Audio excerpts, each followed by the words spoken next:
जी students, हम actually पढ़ना चाह रहे हैं यहां पर मोशन एंड फोर्स के मतलब जो आज हम डिस्कस करेंगे उनमें से कुछ बेसिक से कॉन्सेप्ट्स हैं, जैसे displacement, distance, speed, velocity and acceleration.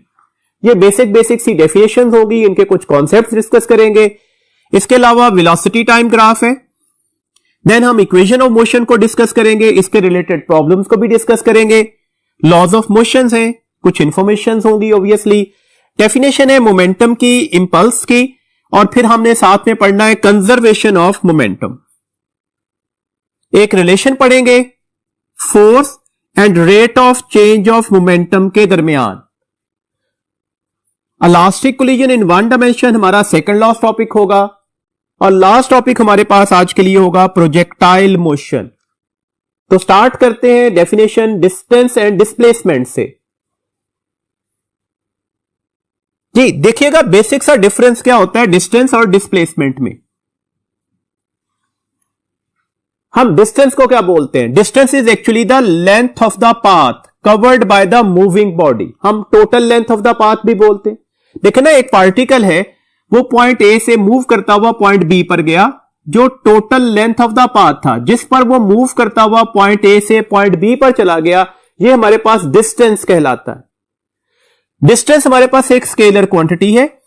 अब देख रहे हैं पॉइंट टू पॉइंट इसकी डायरेक्शन क्या कर रही है? चेंज कर रही है। तो इसका मतलब है डिस्टेंस की स्पेसिफिक डायरेक्शन नहीं होती, स्केलर क्वांटिटी हो गई।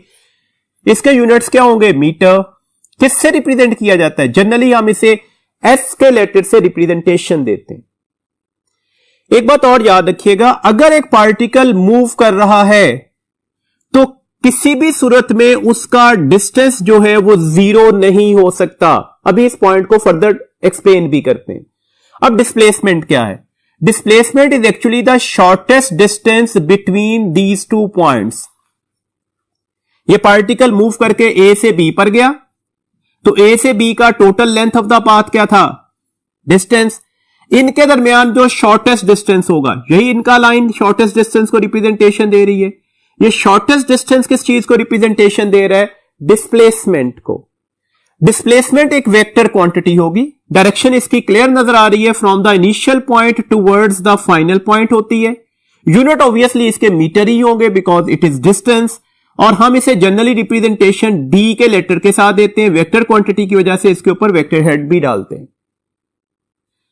अगर एक पार्टिकल मूव कर रहा है तो डिस्प्लेसमेंट की जो मैग्नीट्यूड ली जाती है वो मे और मे नॉट भी जीरो होगी। पॉसिबल है कि वो जीरो भी हो और पॉसिबल है वो जीरो नहीं भी हो सकती। कैसे?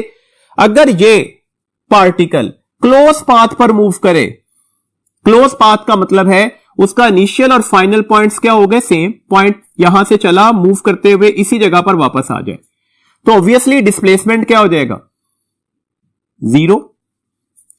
क्या डिस्टेंस जीरो होगा? कतई नहीं। तो यही बात हमने एक्सप्लेन की कि मूविंग बॉडी के लिए डिस्टेंस तो कभी भी किसी भी सिचुएशन पर जीरो नहीं हो सकता अगर वो मूव कर रहा है तो।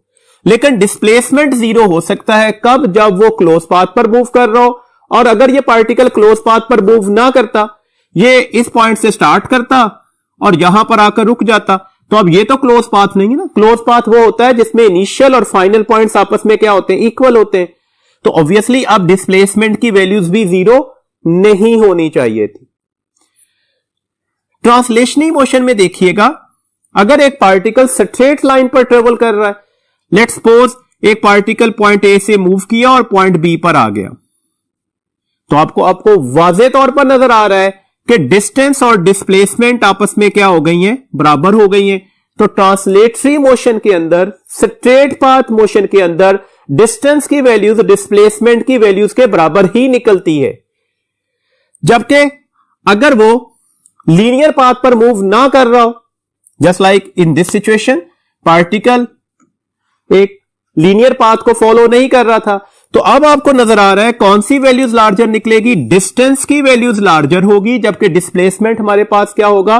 वो डिस्टेंस से कम वैल्यूज में निकलेगा। इसका मतलब है अगर आपसे क्वेश्चन आ जाए, ये एक एमसीक्यूज है और पेपर में आया भी हुआ है, कि डिस्प्लेसमेंट की मैग्नीट्यूड की डिस्टेंस के साथ रेशो क्या होती है? देखो ये रेशो 1 हो सकती है, कब 1 होगी? जब पार्टिकल किस लाइन पर मूव कर रहा होगा? स्ट्रेट लाइन के ऊपर। तो d बाय एस की रेशो क्या निकलेगी? 1 निकलेगी। लेकिन अगर स्ट्रेट लाइन मोशन ना हो लाइक दैट, तो फिर डिस्टेंस लार्जर होता है ना, डिनोमिनेटर की वैल्यूज लार्जर हो गई, तो ये रेशियो क्या होगी? लेस देन 1 होगी। तो फिर हमारे पास कौन सी ऑप्शन ठीक होगी इसमें? The ratio of the D over S, मतलब displacement over distance, is either equal to 1 और लेस देन 1। देखिए कुछ पॉइंट्स हम डिस्कस करते हैं। लेट्स सपोज मेरे पास एक पार्टिकल है, वो पॉइंट ए से स्टार्ट लेकर बी से होता हुआ दोबारा पॉइंट ए पर आ गया। हम डिस्टेंस और डिस्प्लेसमेंट का कॉन्सेप्ट क्लियर करना चाह रहे हैं। आपसे क्वेश्चन पूछा जाए कि आप बता दें इस वक्त डिस्प्लेसमेंट की वैल्यू क्या होगी, तो क्या होगी जी डिस्प्लेसमेंट की वैल्यूज? डिस्प्लेसमेंट की वैल्यू इस वक्त क्या होनी चाहिए? That would be the 0। Close path था ना, जहां से स्टार्ट ले रहा है वहीं पर आकर रुक रहा है, तो shortest distance between the initial and final point क्या होगा? 0 होगा। तो आपसे अगर क्वेश्चन होता नहीं आप बताएं डिस्टेंस कितना होगा, तो क्या डिस्टेंस 0 होगा? कतई नहीं। कितना होना चाहिए डिस्टेंस? तो ये सर्कमफेरेंस ऑफ द सर्कल के बराबर होना चाहिए ना, that is the 2 pi r. और अगर आपको आर की वैल्यूज दी गई होती कि जो रेडियस है लेट्स सपोज वो आपके पास जो 10 मीटर है, तो फिर आप ये कैलकुलेशंस भी कर देते। सिमिलरली देखिएगा, अब अगर एक पार्टिकल पॉइंट ए से पॉइंट बी तक मूव कर रहा है और ये कौन सा पाथ है हमारे पास? ये सेमी सर्कुलर पाथ है। तो अब हमारे पास डिस्प्लेसमेंट और डिस्टेंस की वैल्यूज क्या होगी? देखें अब हमारे पास डिस्टेंस की वैल्यूज क्या होगी? डिस्टेंस की वैल्यूज क्या होनी चाहिए? Circumference 2 pi r. तो क्या ये सर्कमफेरेंस है?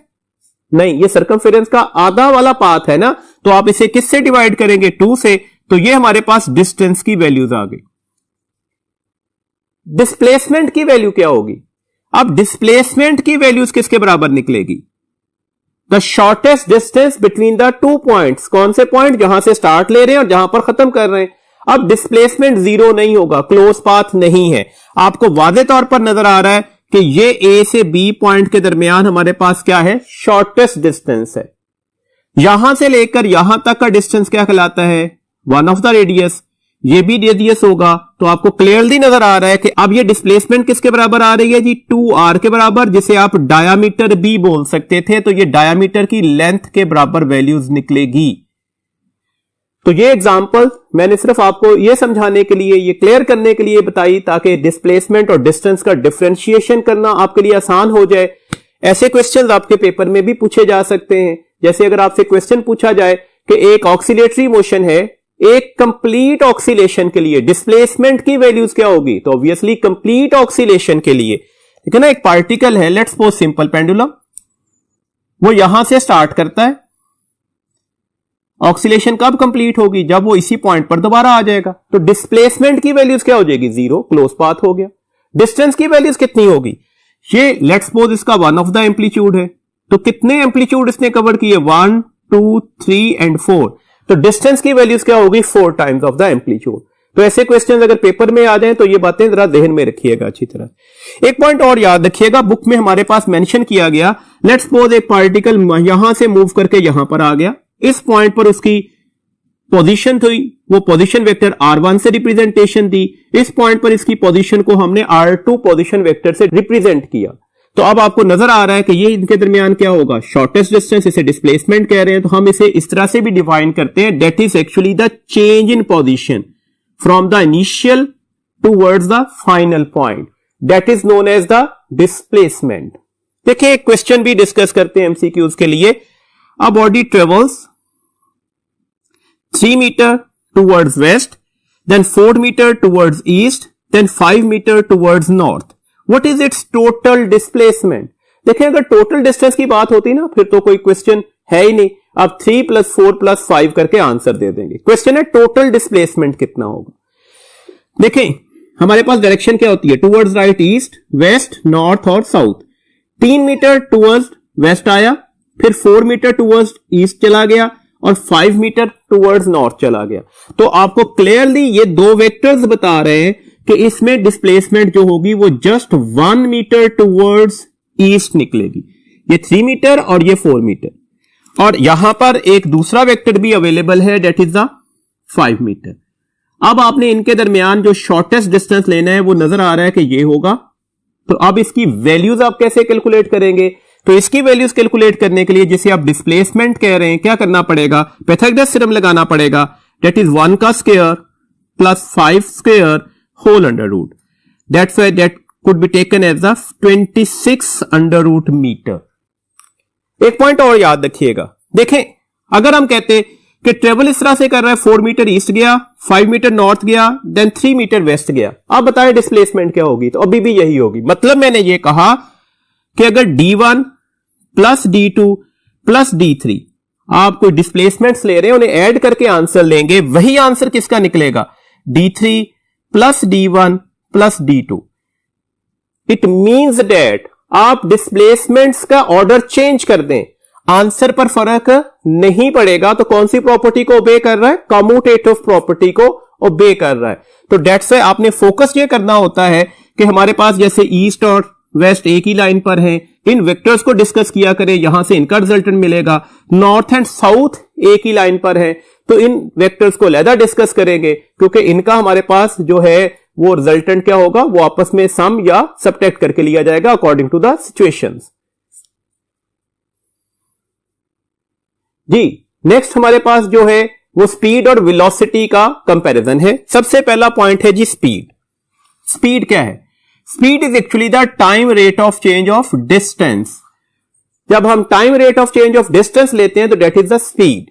स्पीड को हम v से रिप्रेजेंट करते हैं, that is s by t, delta s by delta t भी लिखा जा सकता है, s फॉर द डिस्टेंस। ये एक स्केलर क्वांटिटी है, यूनिट्स इसके मीटर पर सेकंड होंगे। फॉर अ मूविंग बॉडी, याद रखिएगा किसी भी मूविंग बॉडी के लिए, अभी हमने डिस्कस किया डिस्टेंस तो कभी भी जीरो नहीं होगा। जब ये वैल्यूज कभी भी जीरो नहीं होगी तो इसका मतलब क्या हुआ, उसका स्पीड भी कभी जीरो नहीं हो सकती। वेलोसिटी, वेलोसिटी क्या है जी, the time rate of change of, ये कीवर्ड है, displacement.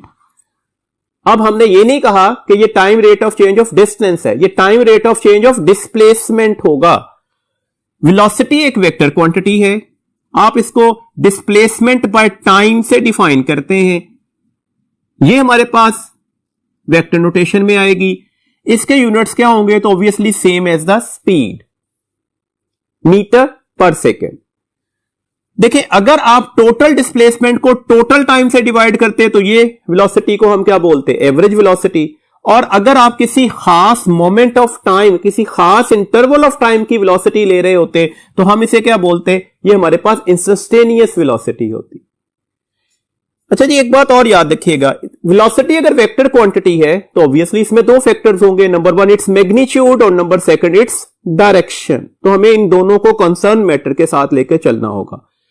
For a moving body, किसी भी मूविंग बॉडी के लिए एवरेज वेलोसिटी जीरो हो सकती है, कब, जब पार्टिकल किस पर मूव कर रहा होगा, क्लोज पाथ पर।